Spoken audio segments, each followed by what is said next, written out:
La joie est le signe de la foi en Dieu. Shalom bien-aimés dans le Seigneur. Notre méditation du jour s'intitule « La joie est le signe de la foi en Dieu ». Nous tirons notre texte dans Jean chapitre 20, le verset 29 qui nous dit ceci. « Parce que tu m'as vu, tu as cru. Heureux ceux qui n'ont pas vu et qui ont cru. » Alléluia. Dans ce passage, il s'agit de Thomas qui a refusé de croire à la résurrection de Jésus. Car il ne l'a pas vu de ses propres yeux quand Jésus était apparu aux autres disciples. Lorsque Jésus est revenu parmi eux et que Thomas était enfin présent, il a effectué une vérification physique qui a confirmé la résurrection du Christ. Suite à cette attitude, Jésus lui a dit « Parce que tu m'as vu, tu as cru ». La foi de Thomas était alors incrédible, charnelle, imparfaite et Jésus allait le guider sur la voie de la foi en Dieu. Jésus dit à Thomas « Heureux ceux qui n'ont pas vu et qui ont cru ». La joie est le signe que vous avez foi en Dieu. D'après Jésus, les questionnements incessants, la dépression, l'absence de joie, l'anxiété ne témoignent pas de la foi d'un individu qui croit en Dieu.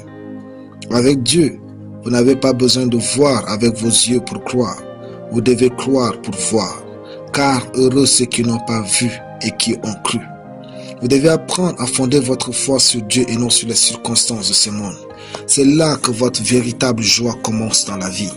La foi en Dieu doit vous pousser à croire que même là où il n'y a pas de chemin, Dieu peut frayer un chemin nouveau pour vous. Les hommes et les femmes de foi ne marchent pas par la vue. Ils ont dans leur cœur une vision précise de ce qu'ils entendent de Dieu et dont ils sont persuadés que seul Dieu peut leur offrir. La foi en Dieu commence lorsque l'espoir humain prend fin. Quand il n'y a plus d'espoir possible, c'est là que le temps parfait pour croire en Dieu. Notre père Abraham a cru ainsi en Dieu et il fut récompensé. Romains 4:18 dit de lui, espérant contre toute espérance. Il crut en sorte qu'il devint père d'un grand nombre de nations, selon ce qui lui avait été dit, telle sera ta postérité. Au lieu de croire les circonstances pour vous définir, croyez à la personne que vous pouvez devenir. Placez votre joie dans ce que vous croyez et non dans ce que vous voyez. Dieu va vous honorer. Alléluia. Prions. Merci Père pour ta parole sémée dans mon cœur. Je confesse que ma joie est parfaite dans tes promesses. Je vis donc une vie où Dieu me comble au nom de Jésus. Amen.